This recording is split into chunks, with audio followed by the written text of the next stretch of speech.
The 2018 McDonald's All-American game goes Wednesday night, and it features a lot of intrigue for college and NBA hoop heads as well as Canadian sports fans in general.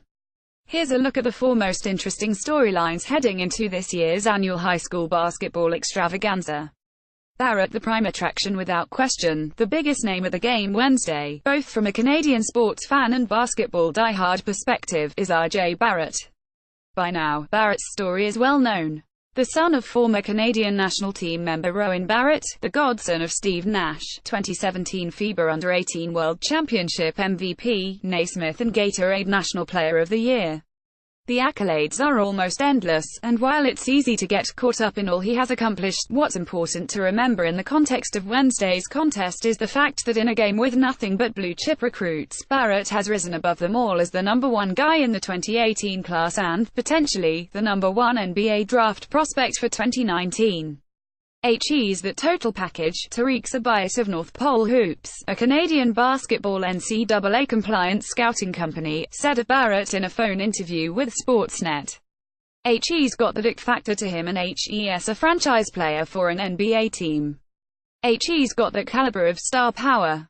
Sabias has been monitoring Barrett's career since the Duke-bound Phenom was in the 8th grade and says the one defining trait that has stood out to him about Barrett was his ultra-competitive drive and the fact that helps won everywhere he's gone. As such, a challenge like the McDonald's All-American game should only bring out the best in him. I think this McDonald's game, depending on how it's played, if everybody's got the competitive juices flowing, and I know RJ will, I think just looking at history, it's hard to deny him the MVP, Sabias said. Barrett rises up for a dunk. Nathan Donnett, CP Duke recruits, whereas Barrett is the single brightest star at the event Wednesday. What's likely more interesting, particularly if you're a college basketball fan, is the fact that 3 of his Blue Devils teammates will be participating in the game as well. Mike Krzyzewski and his staff just may have completed the greatest recruiting period in history. Not only was he able to get the number one recruit Barrett to sign for next, he also convinced the NOS 2, 3 and 12, according to ESPN, in dunk god Zion Williamson, silky smooth swingman Cam Reddish and floor general Trey Jones. This is a freshman quartet that will be expected to compete for a national title, and on Wednesday we'll get a glimpse of what they could look like together. Barrett and Williamson are both on the East team while Reddish and Jones are on the West.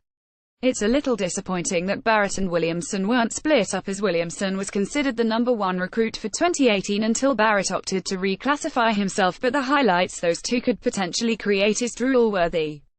If you're a Duke fan, this won't entirely take away the sting of missing out on a Final Four appearance, but it's not a bad consolation prize.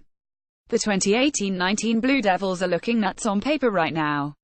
RJ Barrett holds up his number 21 Duke jersey after announcing his commitment to play for the Blue Devils. Maggie Naylor, Canadian, sidelined when the rosters for the game were first unveiled. Barrett, wasn't the only Canadian named. Burlington, ONT, native Simasola Shitu also made the cut, but unfortunately, an ACL injury is keeping the 6'9", 220-pound combo forward sidelined. Shitu was once the 6th-ranked recruit and has since dropped to number 11. Well known among basketball recruitment circles, Shitu has flown under the radar a bit. Whether this is because of Barrett's brilliance, Shitu wanting to keep a lower profile, or any other reason is inconsequential because he has already committed to Vanderbilt, a school that undecided number 5 recruit and fellow McDonald's All-American Romeo Langford has on his final list, where he's likely looking to leap into the spotlight.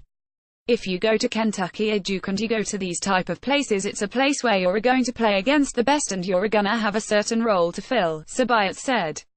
It's not right or wrong, but I believe Simi wanted to be a focal point of a program, and I think it's a great fit for him to do that. An NBA prospect, it's a shame we won't get to see Shitu play Wednesday night, but he will still at least be in attendance in Atlanta. The most easily recognizable player in the game Wednesday will, undoubtedly, be Bol Bol. He's 7'2" with a 7'8" wingspan and, in case you were wondering, is a dead-eye three-point shooter. The son of NBA pioneer Manute Bol, Bol Bol is the number 4 ranked recruit and will be heading to Oregon next. He also has one of the best names ever, so there's that.